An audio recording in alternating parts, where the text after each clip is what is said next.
Ano ba naman itong mga binibenta niyo dito? Ang papangit. Wala na bang maganda dito? Marami pa, ma'am. Kaso nga lang, hindi bagay sa'yo. Grabe ka naman, kuya.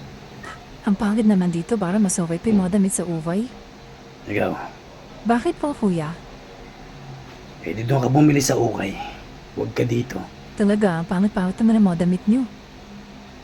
Parang bagay sa akin to. O yan na yan, ano yan? Binubulsa mo. Ha? Bayaran mo muna yan. Hindi ko naman binubulsa, sinasukat ko lang eh. Bulsa eh. Bulsayin ko ulo mo eh. Boss, may sizes pa. Saka pa. Kanina ka pa kalkal ng kalkal dyan. Wala akong mapili eh. Ano? Ipatago ka dyan? Grabe ka naman boss, namimili ako eh. Ikaw ang tinitingin mo. Ay hindi boss, dito ako sa damit nakatingin. Ginawa mo akong wala. Hindi boss, napalingon lang po Palabas ako ba sa ako? inyo, Tingin boss. ka ng tingin.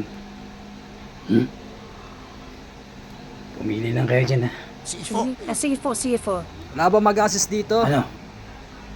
Ako Oo, mag-assist ikaw sa'yo. yung tindero, di ba? Ikaw pipili, di ba? Ba't ako mag-assist sa'yo? Bastos ka, gusto mo tawagin ka manager mo? Hindi magtawag ka manager. Gusto mo suntukan pa kami.